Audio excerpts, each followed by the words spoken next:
Heart surgery is not an elective procedure. When patients have heart disease, they need to get it done because it's a question of life and death. People in Santa Cruz are fortunate. They have Dominican Hospital here that's able to offer a lot of the services that these big academic institutions offer. And ultimately, patients don't have to leave town to get big procedures done.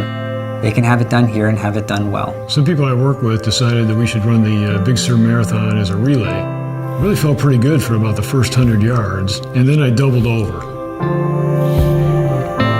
The story I told myself is that, well, it could be stress. I was 59 years old. It could be age. Probably nothing was wrong because I eat fairly well and was in pretty good shape.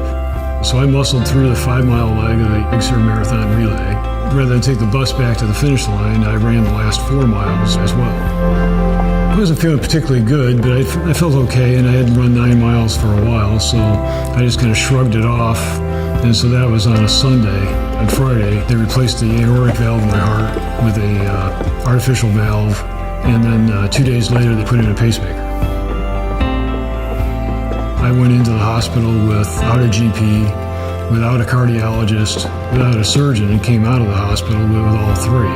Private support, whether it's financial support or volunteerism, are an integral component to building a center of excellence. If you look at our extracorporeal life support program that we developed here, we wouldn't have been able to do that without the help of the Dominican Philanthropic Foundation. They actually contributed all the funds that we needed to purchase the machine that allows us to place these patients on this life support system. It was a very positive experience, and so I'd say if I'm not 100%, I'm pretty doggone close to it. And I plan on running until my body won't let me anymore, but I'm back on the road.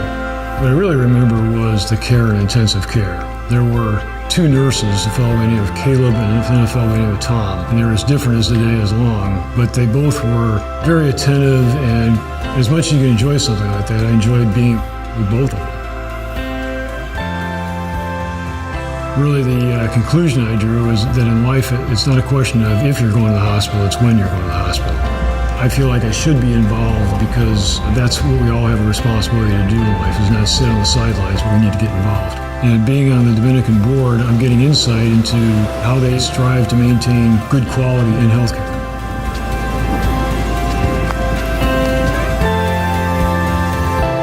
We need Dominican because Dominican is a big asset to the community.